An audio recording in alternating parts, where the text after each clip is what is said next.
ابن آدم القبر كل يوم يناديك.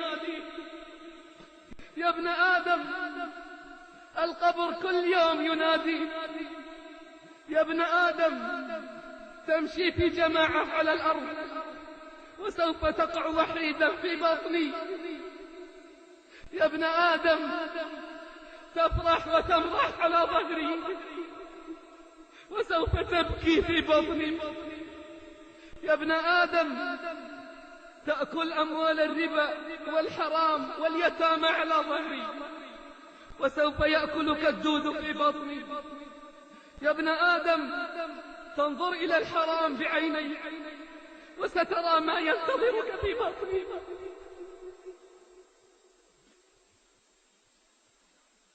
يا ابن آدم تسمع الحرام بأذنيك وستسمع الأهوال في بطني.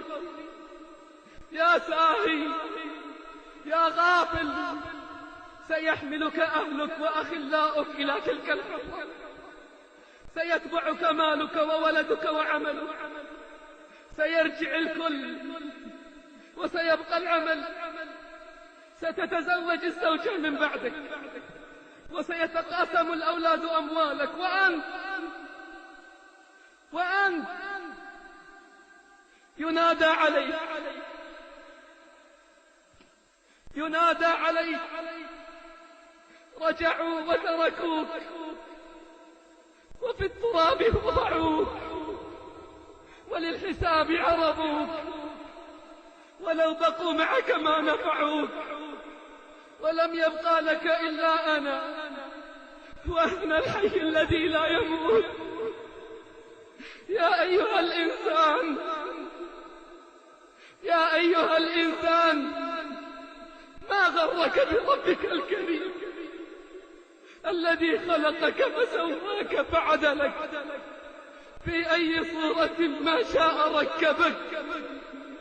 كلا بل تكذبون بالدين وإن عليكم لحافظين كراما كاتبين يعلمون ما تفعلون.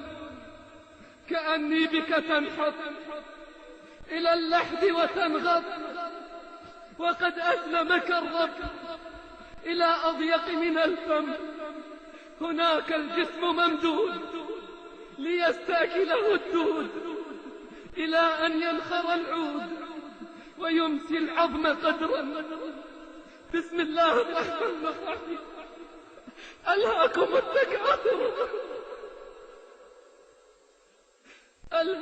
التكاثر حتى زرتم المقابر. ستسمع قرع نعالهم وستبقى وحيدا فريدا إلا من العمل. هناك ستمتحن امتحان شديد وعند الامتحان يكرم المرء أو يغاب. امتحانات الدنيا تعوض والفرص تعطى مرات ومرات.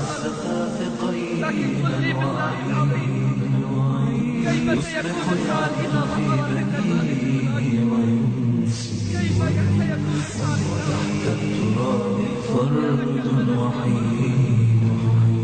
الحال من يوم سكرتي ومماتي حينما أنثني وروحي تجود.